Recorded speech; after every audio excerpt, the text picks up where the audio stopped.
सर्वांना श्री स्वामी समर्थ.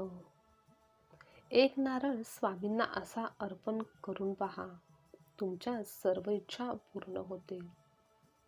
आपल्या इथे देवांची पूजा, भक्ती, सेवा याला एक विशेष असे महत्त्व आहे. देवांची पूजा करताना विविध फळे अर्पण केली जातात.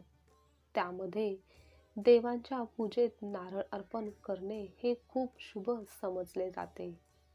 कोणत्याही देवांची व स्वामींचीही पूजा नारळविना अपूर्णच मानली जाते. हिंदू धर्मामध्ये नारळाला तिन्ही देवांचे प्रतीक मानले गेले आहे. प्रत्येकजण पैसे कमवण्यासाठी, आर्थिक खर्च भागविण्यासाठी काही ना काही काम किंवा व्यवसाय हा करतच असतो.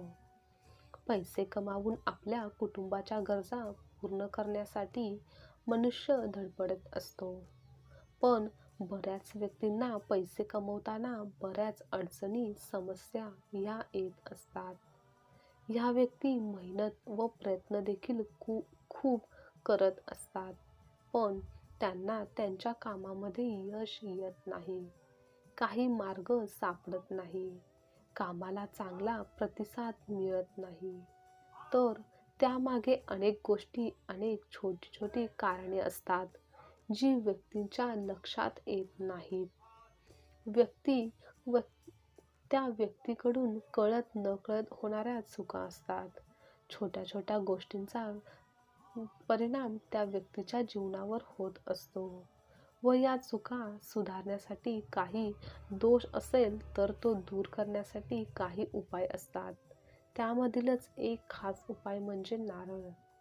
नारळाला श्रीफळ असे सुद्धा बोलले जाते आणि या नारळाचा तुम्ही योग्य वापर केला तर, हा उपाय केला तर नक्कीच तुमची प्रत्येक इच्छा पूर्ण होईल.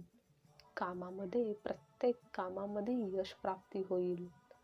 धनाच्या संबंधित सर्व अडचणी दूर होतील. हा उपाय करण्यासाठी एक चांगला नारळ विकत घरी आणायचा आहे.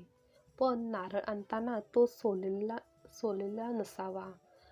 तर त्या नारळाची साल तशीच ठेवायची आहे.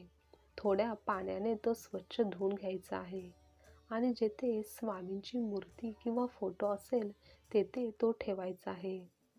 तसेच नारळ तेथे ठेवण्यापूर्वी स्वामींच्या मूर्तीची, फोटोची विधिवत पूजा करायची आहे.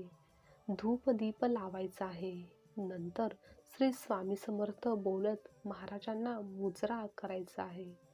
पूजा केल्यानंतर हा नारळ आपण आपल्या दोन्ही हातात धरून ठेवायचा आहे व आपली जी काही कोणती इच्छा आहे, आपल्या ज्या काही समस्या आहेत त्या आपण आपल्या स्वामींना सांगायच्या आहेत आणि पुन्हा तो नारळ स्वामींच्या चरणांपाशी ठेवून नतमस्तक होऊन नमस्कार करायचा आहे. अशा प्रकारे सलग 7 दिवस हे करायचे आहे. या शुभ कामासाठी तुम्ही गुरुवारपासून सुद्धा सुरुवात करू शकता.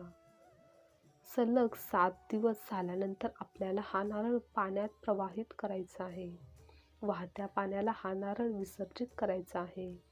त्यानंतर काही दिवसातच तुमच्या ज्या काही समस्या अडचणी असतील त्या दूर होताना दिसून येईल व तुमची इच्छा पूर्ण होताना दिसेल.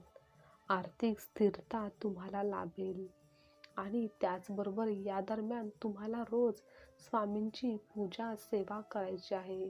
दिवसभरात नेहमीच स्वामींचे नामस्मरण करत राहायचे आहे.